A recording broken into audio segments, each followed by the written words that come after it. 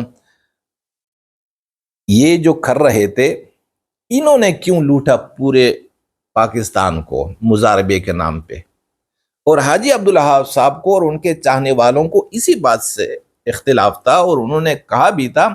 اگر کسی کو یقین نہیں تو یوسف قریشی جو پنڈی مرکز کے بڑے ہیں ان سے آپ جا کے پوچھ لیجئے، تو وہ بھی حاجی عبدالوہاب صاحب کے چاہنے والے ہیں۔ انہوں نے مراکز کو ایک خط لکھا حاجی عبدالوہاب صاحب کی طرف سے کہ بھائی مراکز کو بالکل تجارت یعنی دنیا کی غرض پہ استعمال نہیں کرنا، مراکز کو دنیاوی مقاصد کے لیے استعمال نہیں کرنا۔ جب انہیں اس خط کا پتہ چلا تو انہوں نے کیا کیا کہ انہوں نے حاجی عبدالوہاب صاحب کے ساتھیوں کو ڈنڈے کے زور پہ پرائیویٹ مرکز سے نکالا، انہیں مارا پیٹا انہیں، اور حاجی عبدالوہاب صاحب کو اسی وقت سے زندان میں رکھا، اپنی تحویل میں رکھا۔ تو یہی کردار ہے کہ ہمیں کیا بتا رہے ہیں؟ یہی بتا رہے ہیں کہ بھائی تمہاری مصیبت تب ختم ہوگی جب تم تبلیغ میں جاؤ گے، لیکن خود تبلیغی مرکز میں بیٹھ کر کس طرح ناک بنے ہوئے ہیں، اور 800 ارب یعنی پورے 8 کرب روپے انہوں نے ہمارے غریب عوام کے جو بالکل بیچارے کچھ کر نہیں سکتے ان کے ہڑپ کر رکھے ہیں، اور ایک پیسہ تک نہیں دے رہے ہیں۔ تو میری درخواست ہے نیب سے کہ ان کے فائل دوبارہ کھول دیے جائیں اور پورے عوام کے سامنے ان کے کیسز لائے جائیں۔ مفتی اسامہ بھی اسی دنیا میں ہیں، جنہوں نے فراڈ کیے ہیں وہ بھی اسی دنیا میں ہیں، مولوی سہیل بھی رائیونڈ میں ہے، مولوی احسان بھی رائیونڈ میں ہے، اور جو مولوی اسامہ وہ بھی رائیونڈ میں ہی ہیں۔ آپ جائیں اور ان کو گرفتار کر لے اور عوام کے سامنے یہ بات لائی جائے، اور جتنا پیسہ انہوں نے ہڑپ کر رکھا ہے اس کی ریکوری کر کے جو متاثرین ہیں ان کو وہ پیسے واپس کر دیے جائیں۔